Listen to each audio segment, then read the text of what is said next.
একসময় কাজ করতাম কারণ সব কিছুর আসলে জোয়ার ভাটা একটা বিষয় আছে। তো স্টার্টিংয়ে আসলে অনেক কাজ করেছি, তখন যেহেতু রেগুলার কাজ করতাম সবার সাথে একটা কমিউনিকেশনও ছিল, কাজের মধ্যেই ছিলাম। বাট একটা গ্যাপ পড়ে গিয়েছে, গ্যাপ পড়ার পরে আসলে ওই ফ্লোয়িংটা থাকে না।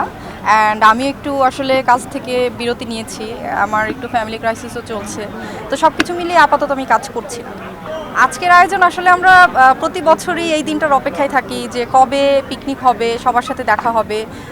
নর্মালি আমাদের আসলে কোনো প্রোগ্রাম ছাড়া কারোর সাথে দেখা হয় না। পিকনিক বা যে কোনো এয়ার প্রোগ্রাম অকেশনে আসলে সবার সাথে দেখা হওয়ার সুযোগ হয়। তো এসে সবার সাথে দেখা হয়ে খুবই ভালো লাগছে, খুবই আনন্দ ঘন একটা মুহূর্ত, এনজয় করছি। ফিউচার আসলে এখনই বলতে পারছি না, যেহেতু আমি মিডিয়ার মানুষ। সো এই জায়গার প্রতি ভালোবাসা তো অবশ্যই অলওয়েজ কাজ করে। এখন আমার একটু সমস্যা যাচ্ছে, ফ্যামিলি ক্রাইসিস।